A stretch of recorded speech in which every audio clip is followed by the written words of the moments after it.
విడు మొరటోడు అని వాళ్ళు వీళ్ళు ఎన్నెన్ని అన్న పసి పిల్లవాడు నవ్వాడు.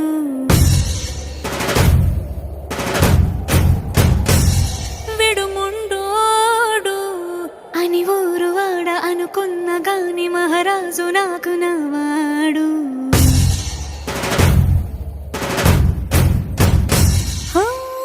మాట పెడుసై